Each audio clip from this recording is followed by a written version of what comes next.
if my coordinator was comfortable with drafting a left-handed quarterback, I would have took Penix because I think Penix is the real deal. I think he's box office.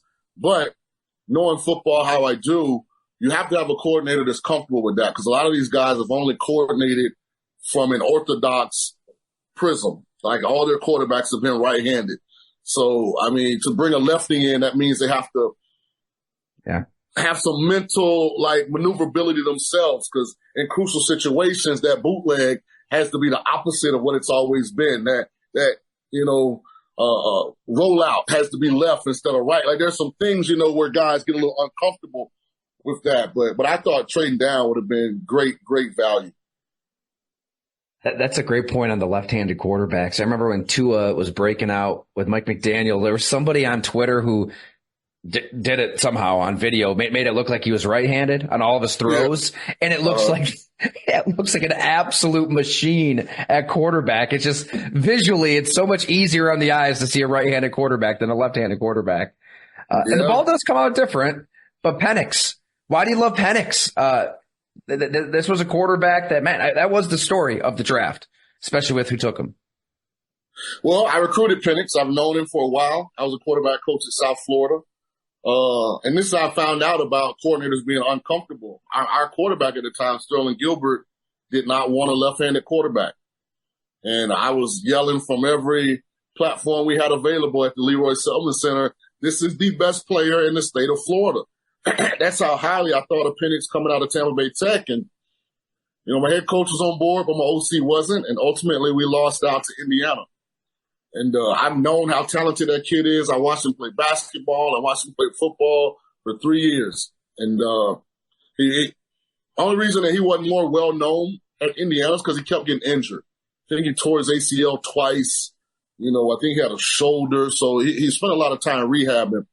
But what he did at Washington didn't surprise me. He can really spin the ball. And I thought that was a great pick by Atlanta because I think when it's all said and done, he's worthy of where he was selected.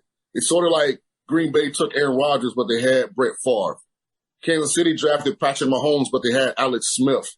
Like sometimes at that position, like I just feel like if you got what you think is an elite player, you have to take him because they're hard to find. And supply and demand doesn't always match up in the National Football League. And this is where I think a lot of organizations get it wrong. Because you have a deficiency, that year's draft may not provide the right level of talent to fill that deficiency. So it's like you're the Tennessee Titans or you're the Pittsburgh Steelers. I scream from the rafters. That kid is not a first-round quarterback. It took him, 17 years in college to have a good season. And they used a first-round pick on him. And they still got to go trade for Russell Wilson or what? Did they cut Russell in Denver? They have to go sign Russell in free agency and trade for Justin Fields because Kenny Pickett wasn't the answer. Where they could have drafted, another first round starting player at that pick and been better in another area. So here's what it is. I don't mean to rant and ramble, but I'm passionate about the quarterbacks. I think NFL teams should hire somebody like me just to kind of be the final say on personnel. Somebody that I just think I have a gift at it. I've been right a whole lot. And they'll stop drafting, the Zach Wilsons of the world 2 and the Trey Lances 3 and that kind of stuff, making these colossal errors. On Penix, before I forget, what was the trait that popped to you? Like, why did you love him so much out of high school? Oh, he was everything. Smart, accurate. Great arm talent, athletic.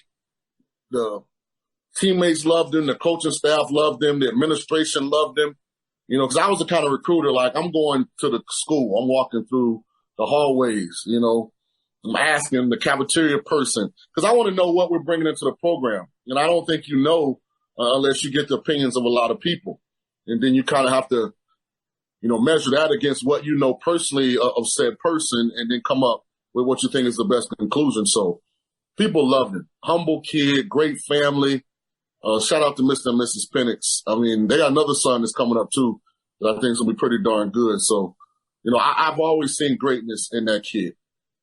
How does this play out in Atlanta? You give Kirk Cousins the big contract. You draft Michael Penix. It's not exactly like the Rodgers Love thing. I mean, Penix is older than Love was coming in, but I love that a team's trying this. I mean, you should draft quarterbacks when you don't need one. But how does this specific situation play out, you think? I think it works out great. I really do. Kirk's not a spring chicken. Kirk's played a lot of football.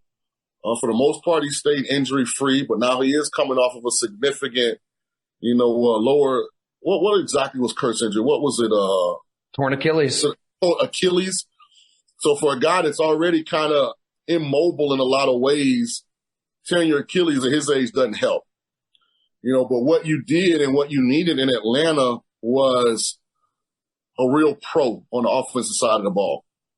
Like, that's the one thing you don't get when Desmond Ritter's your starting quarterback, because he doesn't know. He doesn't know how to really be a pro. He doesn't know how to organize it during the week with the receivers, the running backs who are off the grid, making sure everybody's on the same page. What are we doing in red zone? What are we thinking third and short? 2 minute, like, what do I really like? So Kirk's like the guy that brings all that to Atlanta. So even if he's not 100% what he was before the Achilles, you know what you're getting for the younger players on how to prepare, how to schedule your week, make football a priority. If you've got other stuff to do, it needs to be in this window. If it doesn't fit in that window, then you don't do it. Like, he's going to bring all of that. And he's a darn good player. And if he's everything that he was before, guess what? He's probably going to play 2 or 3 years of that deal. And then he'll be 2, 3 years older. Then you'll have Penix, who's on a 5-year rookie deal, who'll take over and have a year or two to prove that he deserves what probably will be $100 million a year, quarterback deal at that point. On the other hand, if Kirk's not fully what he was before, or he's not ready to play at a high level initially, you've got a much older rookie coming in because of COVID in Michael Penix, who's going, I think Penix is 24, if I'm not mistaken. Yep. So he's played through adversity. He's been on the big stage. So he's probably more ready to step in and help you guys, become a playoff team, than maybe a guy that's only 20 years old coming out of college. And he's still got Kirk there to help him, kind of manage his schedule during the season on how to be a real pro.